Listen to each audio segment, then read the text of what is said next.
Bon, je reprends parce que la caméra a planté.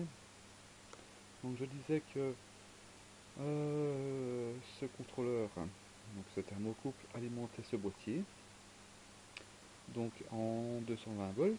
Donc ce thermocouple entre guillemets directement relié à la prise aussi. Et quand la température donc de chauffe est atteinte ici, il donne l'ordre au boîtier de se mettre en route. Donc on a un cycle ordinaire fuel qui démarre, quoi. Voilà. Donc ensuite, hop, ça c'est fait.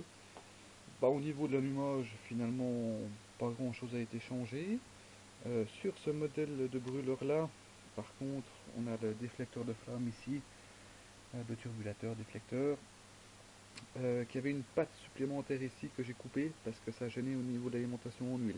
Donc c'est un petit peu plus fragile, mais bon, c'est pas ce qui empêcherait de marcher.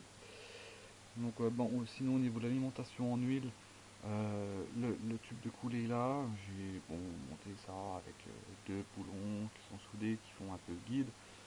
Et puis en fait en fond, j'ai fait un système pour avancer ou reculer le tuyau d'huile.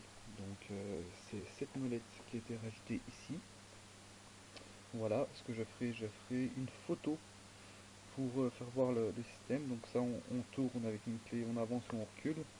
Ce qui finalement varie selon si on avance ou on recule le tube, ce qui fait un film d'huile qui coule sur le devant de l'injecteur plus ou moins épais. Donc ça c'est une chose qui est très importante aussi. Il faut avoir donc un débit constant. Qui dit débit constant dit température d'huile constante. Et donc après une fois qu'on a ce flux qui est constant ici, on peut moduler la puissance en avançant ou en reculant le tube, simplement. Ensuite cet injecteur, c'est un injecteur de fuel standard qui a été modifié.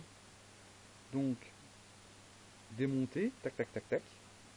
Donc on met dans un étau, on enlève le filtre qui est derrière, on vide, si vous voulez, l'intérieur il y a un cône. Enfin, ça dépend encore des gicleurs, mais sur ceci à l'intérieur il y a un cône. On enlève tout ce qu'il y a à l'intérieur et on remet le petit filtre dessus.